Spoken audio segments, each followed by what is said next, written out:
Bonjour, bonjour à tous ceux. Hello, everybody. Those of you who have got up early to take part in these sessions. This is when we're quite fresh and available before the heat takes over our ability to think.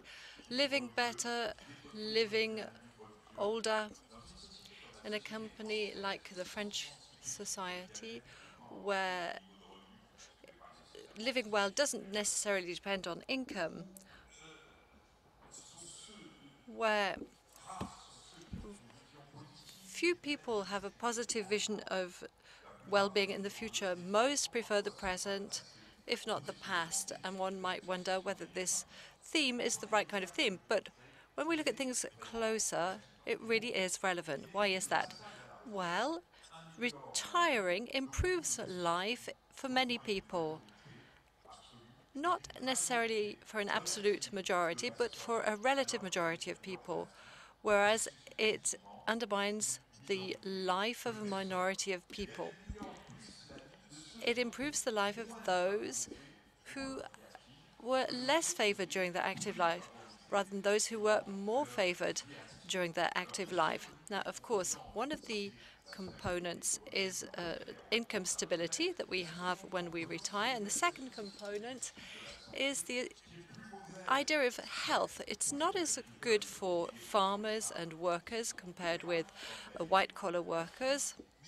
However, it does improve more for the first set, farmers and workers who were less favored than white-collar workers and freelancers. However, not everything looks rosy when people retire.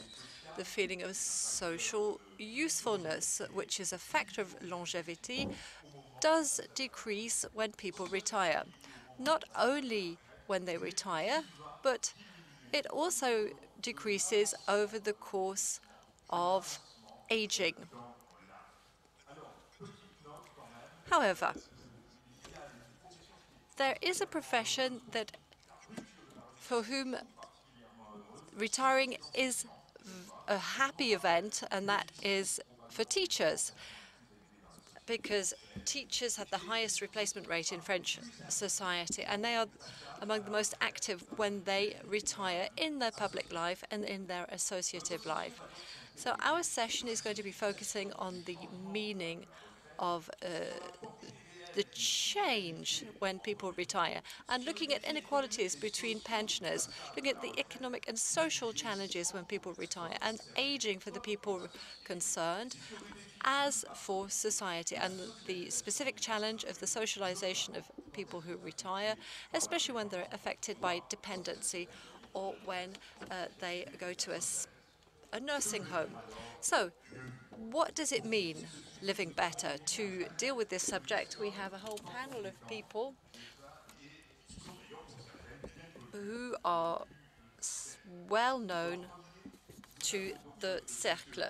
So we have Mr. Robert Leblanc, who went to the Polytechnique and who has been a consultant and who has been in the insurance business, and he is currently CEO of Aon France, which suggests a very strong commitment to employers. Then we have Mrs. Magda Tomasini, Director of the National Institute of Demographic Studies.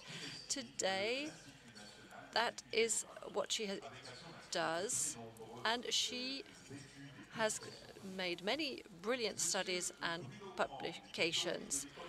Then we have Mr. Leblanc, who is an engineer with a diverse career in building and construction and in banking. And recently, he joined AG2R La Mondiale. Then we have Mrs. Elsa FORNERO.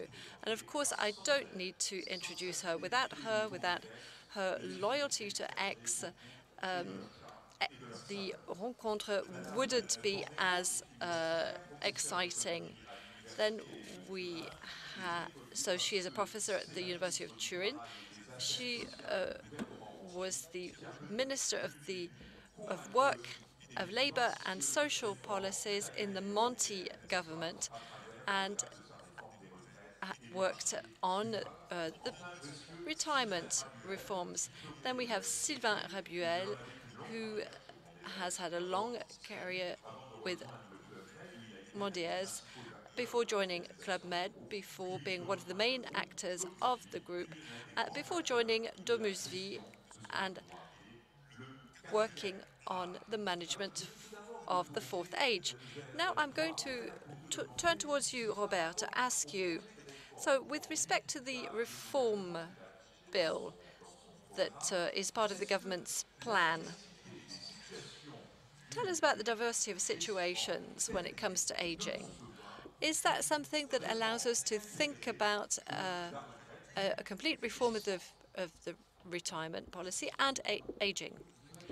I'd like to start by coming back to the title, Living Better, Living Older. Living better, to be able to live longer. We can only do that if we live well when we're old. If it's just about lasting as long as possible, what's the point?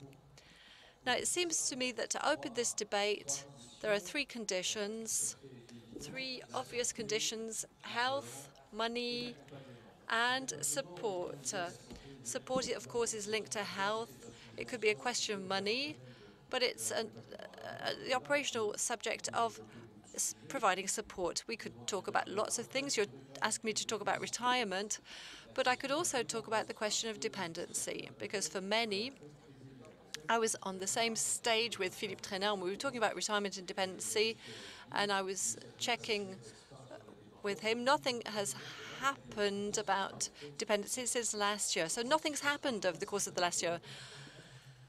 And I don't think anything will happen between now and next year. Dependency is about financing. When we address it in the public debate, it's from the point of view of financing. And if we don't have money for many other things, then, you know, we're not going to start to finance dependency now. So we're not financing it, but it is an important subject. If we can move forward, it's because we have informal structures. Families just make do so that they can look after their elders. There are commercial solutions that work very well, that have their merits. But, you know, we try and keep our elders at home. We use DIY, neighbors, children. But we can't just reduce everything to the question of financing, because, you know, society is moving on, and even when financing is not following. So coming back to the question of retirement and the question of the reform, we'll see what we can say about it.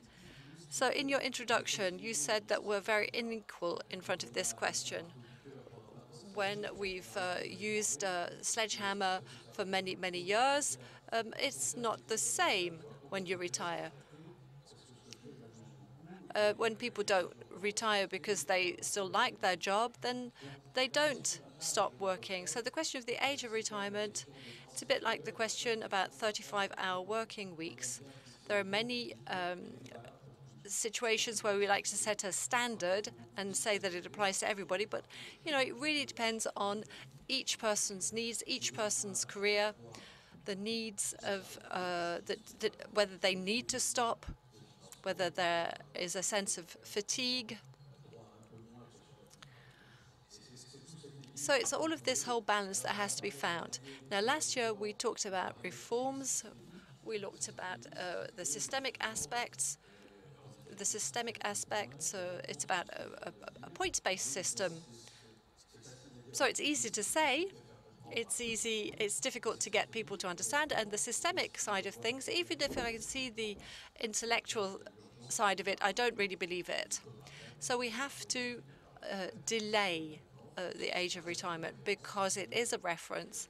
And today, things cannot keep going the way they are. Everybody has to understand that the financial resources that we have when we retire will depend on how many people continue to work. So obviously, we need to think about distribution, but there we are. That's what I would like to say in order to reply to your question. I think it will be difficult to introduce our reforms quickly. Thank you very much, Robert. Magda, Robert's just said that it's perhaps not easy to introduce the reform. But what is the extent of the problem today, especially the demographic problem? Let's talk about figures. Are there any different aspects? You know, we don't have one solution that fits all. Well, first of all, we shouldn't talk about it as a problem. It is good news, you know, that we can live longer. That's something that's a happy thought for everybody. And it's a worldwide phenomenon. The worldwide population is growing older. One person out of six is older than 50. In Europe and the United States, it's 1 out of 4. If we look at the situation in France, the 60-year-olds and over represent 1/4 of the population. And in terms of life expectancy, men have a life expectancy which is 79, for women is 85. However, if we look at life expectancy without any problems, it's 64.1 for women and 60.7 for men. So, you know, we need to think about supporting people who begin to encounter difficulties in their daily life. So there are inequalities between men and women. So women live longer than men, but they are exposed more to problems.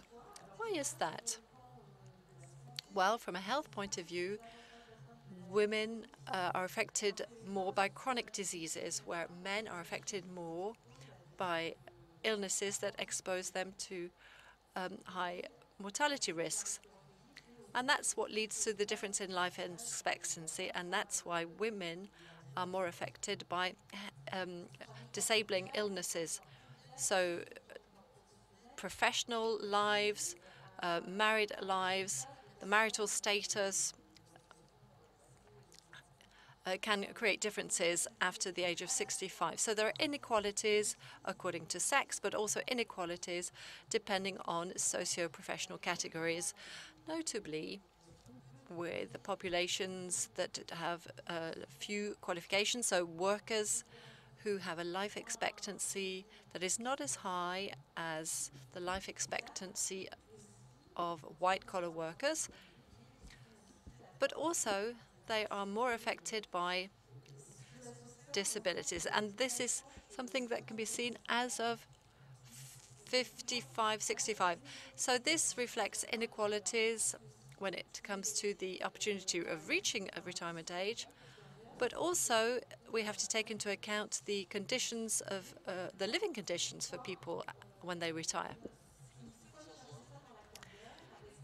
So there are certain professions that are more exposed to musculoskeletal disorders.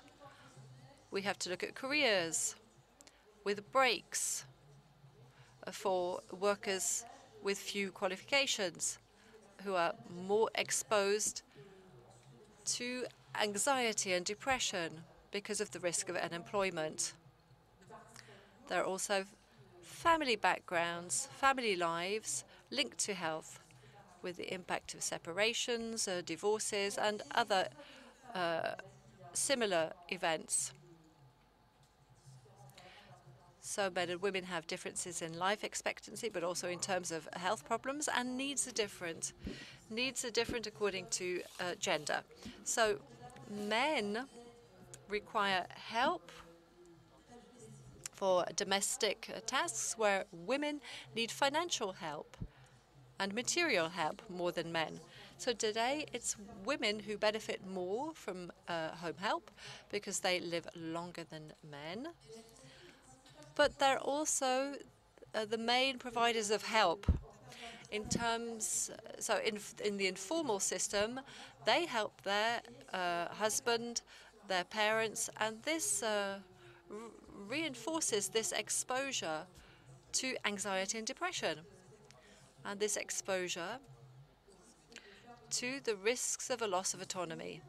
So to conclude, women become older, but less often they keep their spouse. For people who are 85 and older, 24% among these people spend their last few days in a nursing home against 13% for women. And after 95%, it's 45% of women and 28% for men. Thank you very much, Magda. That's very clear. And we can see that there's a very broad range of situations. Bruno, faced with these challenges, these demographic challenges, what are the responsibilities of each and every one of us?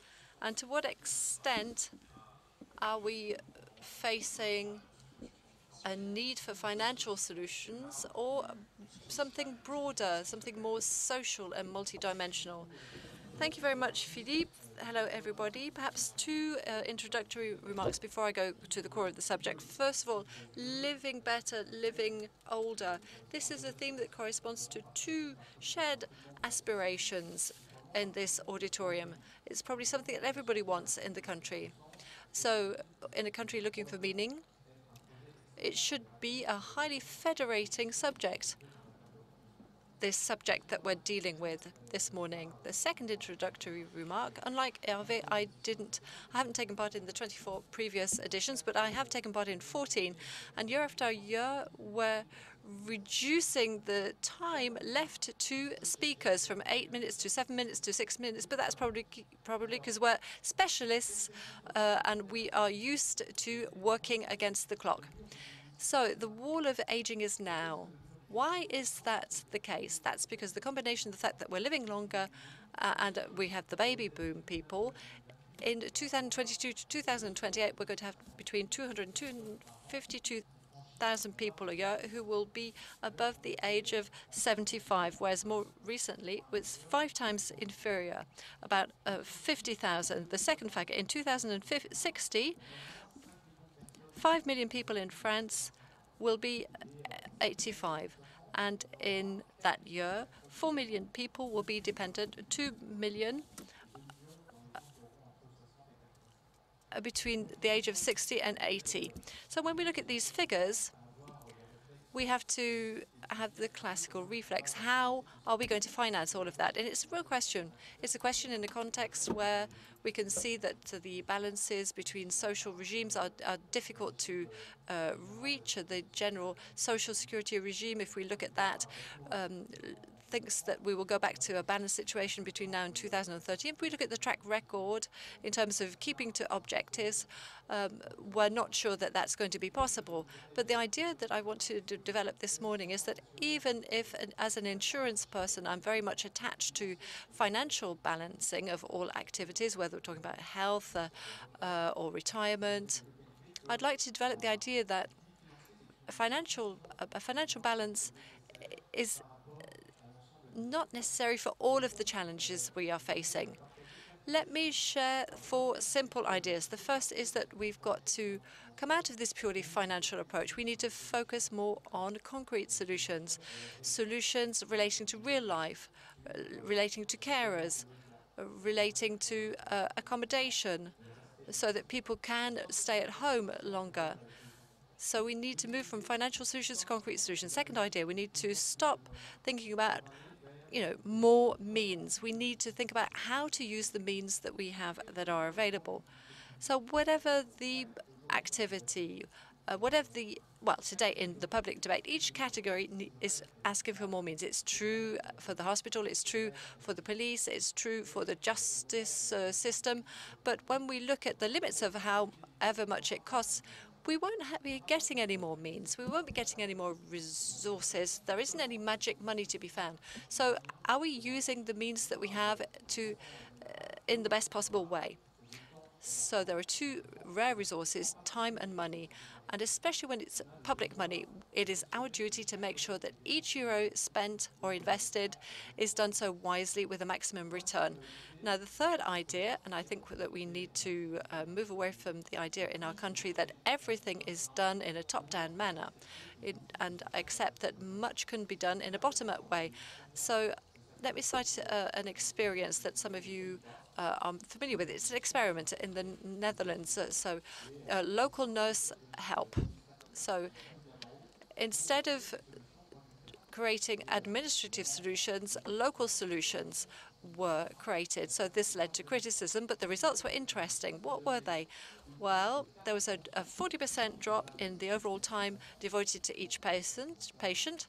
So people might say it's profitable, but if it's 40% of less time per patient, that at the same time, 30%, there were 30% less requests for hospitalization because local care was better. So it's the Bursac experiment. And there was a drop in hospitalization time for those who had to be hospitalized. So moving away from top-down approaches and moving towards bottom-up approaches. I think, therefore, we've got to look at individual and collective aspects, but move towards new dynamics. Individually, this means prevention, it means training, it means accountability. And just a figure, between 7,000 and 10,000 euros is necessary to fit a home so that somebody can continue to live at home when they're aging. So it's 1,000 euros a month if you're aging at home. It's 2,000 on average if you're living in a nursing home. So it's much cheaper, therefore, to fit out individual homes. Now, this needs training. So Mrs. Bourguignon gave us the 350,000 and for actions, and have we set up all of the actions? I'm not sure. This means that we have to value professions. If we want to have 350,000 people, we've got to have them motivated to move towards these jobs, and it also means general mobilization. So I have an indicator, and that is the quantity of movements. So mass over speed. So we have to have the right speed and move from analysis to action plans and actions, and have the critical mass of public and private stakeholders who are mobilized. We can't just expect everything to come from the state. Thank you very much. Thank you very much, Bruno. Thank you for insisting on these 4 areas and for repositioning innovation at the heart of a subject where it's not really considered to be important. Elsa, in relation to all of your challenges and solutions, we have to realize that the situation of public finances is not great in Europe, with very high deficit rates and finances as well.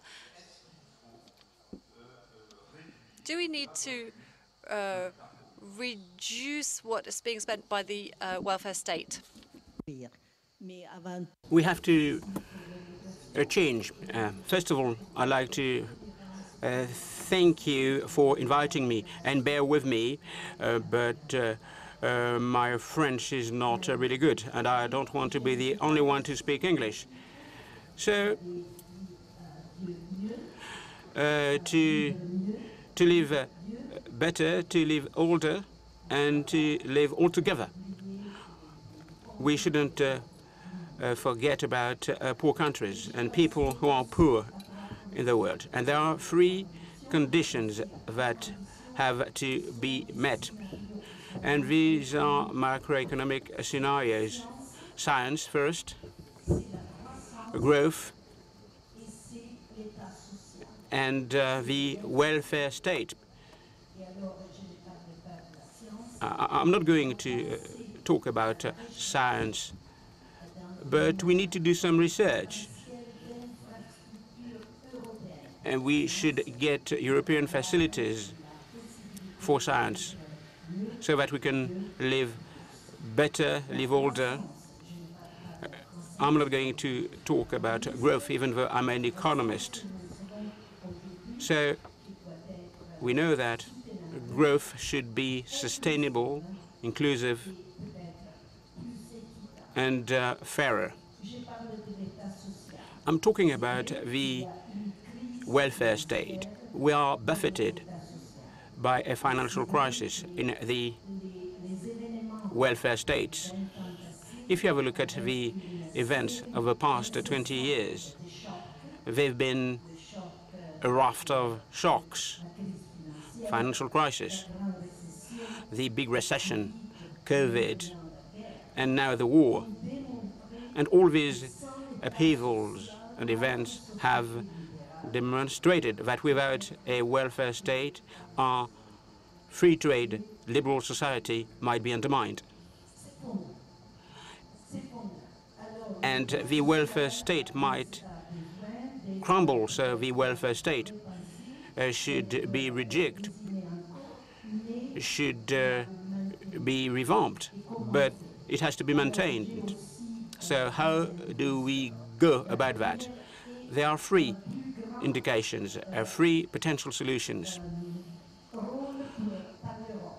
Europe should endorse a bigger role, not only the indirect role whereby the treaty will tell you you've overshot the 3% target and you need to embark upon austerity programs with financial measures.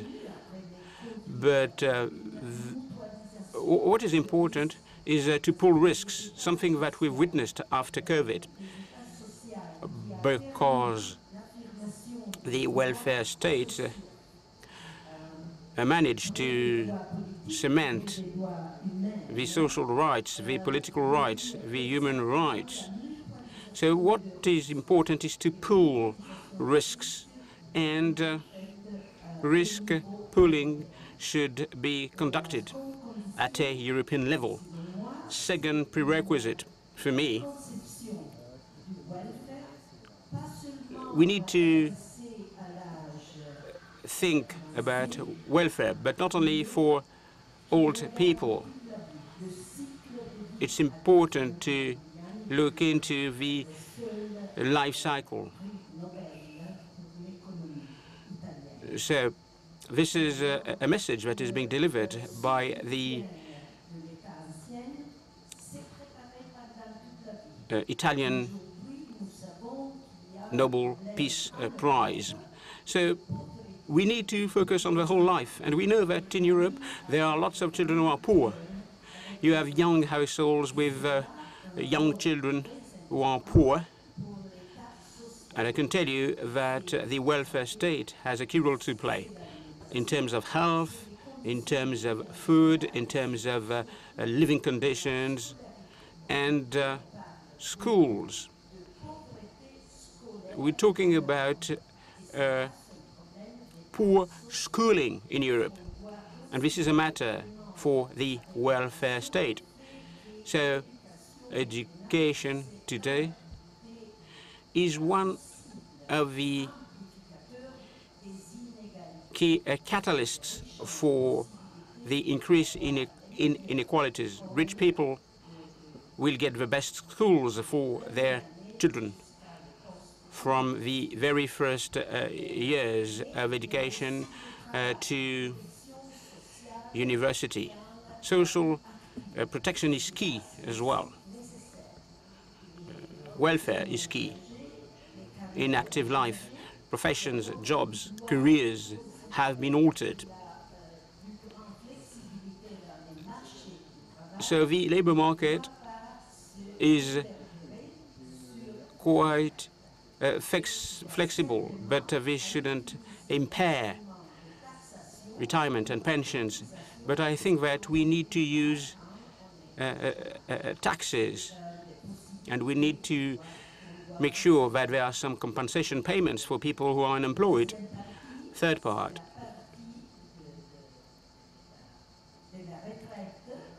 retirement, pensions. We need to be flexible, sustainable flexibility being paid for by the young generations. I think that this is a method that we've used excessively in Europe, and that's why the European pension system was very generous, especially in Mediterranean countries. And this was conducive to the high level of debts. Of course, when you consider debts, I mean, you have public securities that could be sold on the financial markets. You have debts stemming from the political promises. And it is not based on economic foundations and growth and sustainable demography. Thanks a lot, Elsa, for your observations. And so you did apologize to us for not speaking French very well, but you were excellent. You were quite fluent in French. So Bruno and Robert talked about old people staying at home. And this dimension of sociability. So what is important is to have social relations. I mean, how can you achieve that? I mean, should people stay at home? So what about this challenge? What is your take on that? Thanks a lot, Philippe. So the different speakers have provided some contributions, and I will talk about field observations. In our group, Domesvi, we are dealing with 100,000 people. 50,000 of them are being hosted in our residences, medical units, and we help 50,000 people at home, so we can observe life of old people at home and in nursing homes. So you need to talk about sociability, and you're right to insist on that in order to maintain life quality when you get old. Of course, you have different diseases, you have different pathologies, but the main pathology, the main disease that we need to fight is loneliness, social loneliness. This is a pathology that is being set off when people get old. So social loneliness, being alone, and there are some implications. People feel that they are useless in society. So we need to be concerned about that. And in terms of aging, we need to fight against social abandonment and social loneliness. How should old people live? At home or in a nursing care? Of course, I mean, there are some people who get old, but they feel happy. There's a sense of fulfillment for some of them, but when people get old, they might be subject to cognitive deficiencies. It means that they are dependent, or they will suffer from diseases and pathologies. So being old and living at home means solitude, loneliness, and you are excluded from society because you feel disabled. So it's very basically, when you say that there's an opposition between living at home and living in a nursing care, that's not a good debate. But don't worry, we will get old altogether. So we will get older, but we will be fit for some of us. So it's possible, I mean, to live at home. It is feasible, but what is important is to maintain social relations with people. Conversely, when you are dependent, it's impossible to live at home, and it's better to be in a nursing care unit, nursing homes.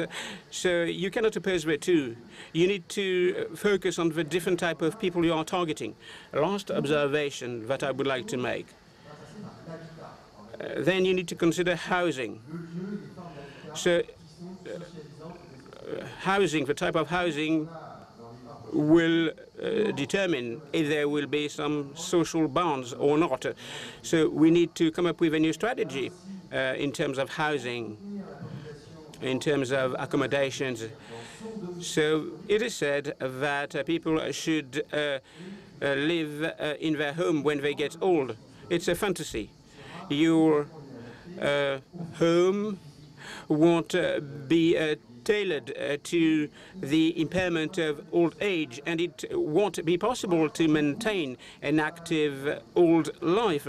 So in the next 20 years, I think that people will be able to live all together as they get old. It will be a new form of being at home, but being shared with different people. It will be a choice made by people, and this will beef up sociability. And it's a factor that prevents people from being dependent. So it's important to focus on sociability. It's important to maintain social bonds, for older people. Thanks a lot, Sylvain, for your insights. And we need to ponder over all these topics. So there are lots of avenues, there are lots of potential solutions. We will be able to revisit them, Magda. So the welfare state shock, it is connected to a piece of good news for us, but not a piece of good news for the welfare state, i.e. life expectancy is higher now. So is it going to continue or not? And there's a gender gap. Will it disappear? So, for example, the problem of dependence that you've mooted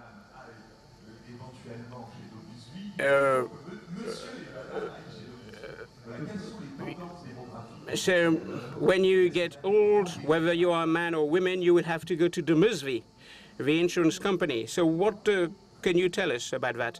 It's very difficult to cast a future-oriented eye on the impact of that. I said that men were exposed to diseases that could be lethal, and women were exposed to chronic diseases that would lead potentially to disabilities. So it's very difficult to make forecasts, but there's a point that I haven't mentioned, a point that is important in terms of future policies. I think that we shouldn't bet too much on caregivers. So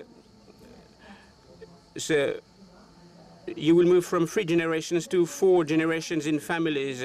So the average age of children when their mother died, it was 47 years of age in 1980, 56 years of age in 2019, and 63 years of age in 2070. So remember, I told you that life expectancy without a disability for women was 64 years of age. So when your mother dies, you end up having lots of limitations in daily life. So we shouldn't rely too much on the caregivers because they will get old as well. So the number of caregivers, 5 million people who are caregivers in France, and in 1 million people in terms of full-time equivalent. So caregivers might end up in difficult health situations. Robert, you talked about retirement. So people work longer, people will retire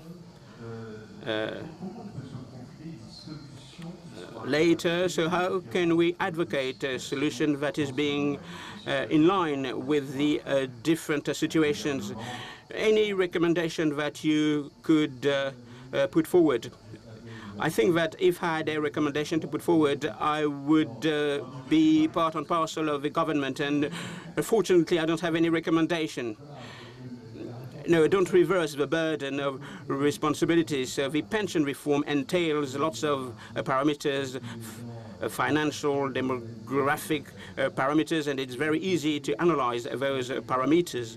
But and most of the time, people get emotional about that, especially politicians. And in fact, they are using that, but they don't manage the problems well. Some reforms have been put forward. They are quite meaningful, but there is some obstruction, and people cannot get their bearings. So obstruction being played out by politicians, and young and people in general don't understand what is at stake. So I don't know what will be the situation in the future. Some situations might be blocked. In some countries, people have made headway, some politicians have made headway. Maybe in France, I mean, we should invite Italian representatives in order to sort out the problem. So if you consider the political context, I don't think that we can move ahead. So you raise an issue, but the issue has to be settled because it will be an issue for the long haul. And I think that some pensions won't be paid because they won't be funded. So if you are short of money, people won't get a pension. So there will be lots of imbalances. And some of us won't get a proper pension. Bruno, what is your take on that? Can you make an additional comment? What about the role of insurance? What could be the role of insurance? Thanks a lot, Philippe.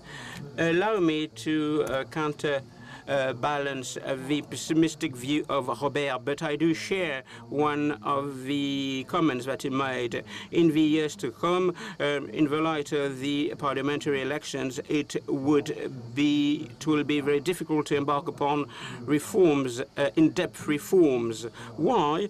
Because there are very few topics that would bring a collective opposition. So the legislative route is quite complex, but we need to think out of the box. For example, the government and civil society should be involved. The government should think about the things that could be done without using the legislative route. And there are many things that we can do on this front. Some financial means are necessary. And of course, you need a finance law. And you can use the 49.3 degree. So there are lots of things that could be done without using the law, and the people involved in civil society. Remember, I talked about the bottom-up approach, and civil society has a key role to play. And we can draw some inspiration from the social partners. They created the GR-CARCO. So the ARCO, the pension system. So we know the AGR-CARCO, these are pension funds and pension regimes that were created on the field, and they were pulled together. So with this bottom-up approach, the social partners decided to advocate some solutions that couldn't be implemented by the state, and we can work along the lines of the AGR-CARCO. And I can tell you that my group has a contribution to lend on this front. Elsa, when you consider the state and the rejigging of the welfare state, it means that decisions and choices have to be made. So private insurance, capitalization, can't they play a role to a certain extent? It's a matter of pooling the risk of old age. So without resorting to the welfare state for specific solutions. So in the 1990s,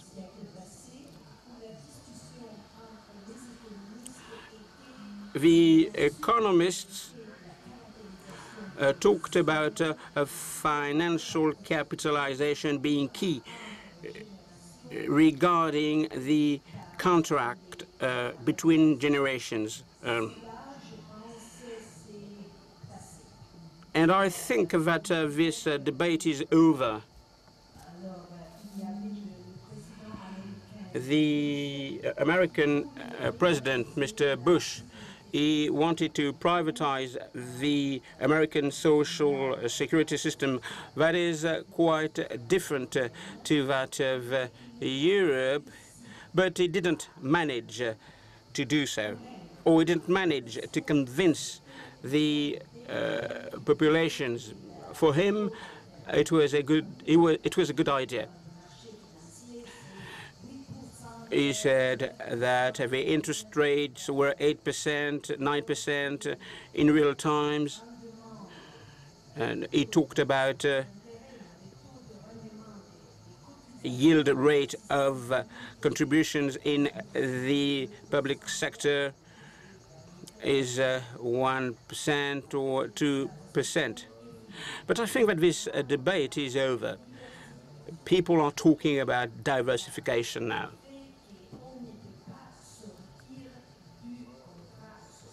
We can't move away from the social contract in terms of self-funded retirement schemes, because young people would have to pay twice for themselves and for the old people. But that's not possible. Some reforms have to be made. It's important to convince young people that there should be a pension reform, but a pension reform that is clear, sustainable, but it's a matter of nurturing trust amongst them. The politicians have said that they will promise a generous retirement, but they are not telling the truth. If you want to get a generous pension, you need to work, and we need to be committed to younger people's work. So without work, no creation of wealth, and without creation of wealth, no pension, no retirement. And Elsa published in 1999 a nice book, a kind of reference book on pension funds. So Sylvain, there were many debates, discussions recently regarding old people's homes and nursing homes. So we need to care for old people, and you have the caregivers with a salaried status, and you have profitability. So how can we reconcile those three dimensions? I mean, thank you for that question, Philippe. It's a topical question. It's a topical issue, of course. So for my group, we can reconcile quality of care and economic benefits. They are not antinomic. It means that we can invest, we can innovate, and we can also give good wages to our people, to our employees.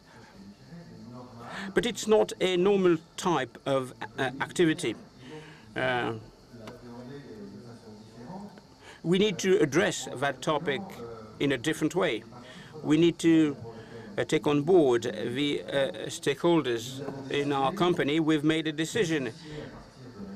As of next year, families of our residents will have a say in the governance of a company. So in each unit, you have a council of social life, and this council will be given some funds, will have a budget to make some controls and checks, a quality certification.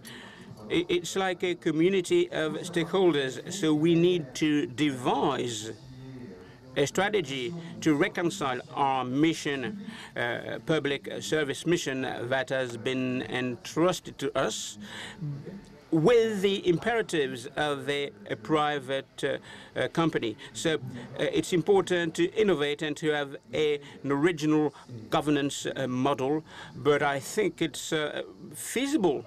We can achieve that. So there is no antinomy between the two dimensions. So our speakers were quite concise, and they went straight to the point. No question has been put online, but there are some questions in the room. To my left, there's a lady at the back of the room. There's a roving mic.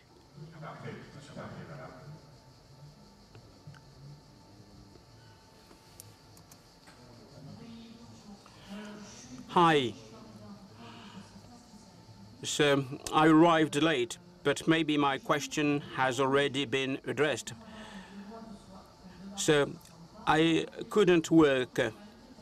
After 60 years of age, I worked in the social service, and you get a pension that is quite low, and I couldn't work full-time. And you have the generation above, and you have some problems, Alzheimer, the partner being exhausted because his wife is suffering from Alzheimer, cancer. So life is not easy. So if you consider life expectancy, it is longer, but we have to care for the grandchildren and for the parents. And of course, there are some people with different life insurance schemes, with a supplementary pension scheme. So how do we go about that? Who would like to answer? Who would like to answer amongst our panelists? Robert, go ahead. So if I've understood you well, you have resources and age. And both are a bit antinomic. So if you lengthen retirement age, you will have more resources, but you will have less time, to care for the grandchildren and parents. It's a matter of decisions between time and money. I think that everybody should be in a position to make their own decisions. It shouldn't be imposed from above. Guylaine Lajoigny, I'm the vice chairwoman of a company dealing with longevity, life expectancy. We have to answer a question: how will I stay at home as long as possible in the best possible conditions? And at the end of the day, how will I get a guarantee? So the HQE, Health, Quality, Environment, and I was responsible for that program. And now we have, I'm in charge of now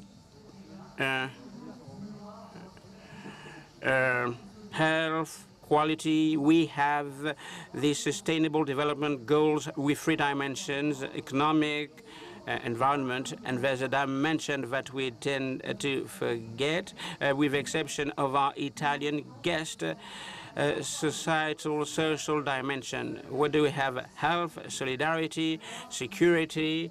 So my question is simple. Why shouldn't we launch a big European project in order to avoid having medical deserts? So how can we handle that disquieting question? There are some concepts that we can use and tap. Thank you for this technical question. You are very knowledgeable about that. Bruno, you wanted to lend your contribution. No medical desert in Europe. Bruno, go ahead. So the comment that I want to make is that what Guylaine says, it illustrates what I was saying earlier on. These past commitments and future knowledge are right at the core of the model that says that not everything depends on the state, and there are a certain number of things that come from civil society and are based on a bottom-up rather than a top-down approach. So it precedes, telemedicine. So I think COVID helped with all remote medical operations. So it's really a great, concrete, real observation. No, it's not just all about theory. Thank you, Bruno. So you've summarized what I want to say. Elsa, I just have an observation, a general observation. Social security must build solidarity, but solidarity is not a privilege. There were many privileges in European retirement schemes, generally speaking. So one is to link retirement to the last salary. And normally, salaries go up over the course of age. So those who earn more have a higher pension, higher than the cost that they paid into the fund. So that's not social justice. Social justice is considering people who have had a long, unhappy life of work. We need to use general taxation to compensate. And it's not all about, what people put into the general pension fund, because this could be problematic. But what we need to separate the solidarity from life insurance, social security, and that's what the retirement system needs to take into account. Thank you very much for that point. Unfortunately, for those who still had questions, I have to apologize because the organizers are telling me that I have to stop the session. So, ladies and gentlemen, can I ask you to excuse me for this? I'd like to thank all of the members of our panel for being so concise and clear and putting forward some original ideas. Thank you very much.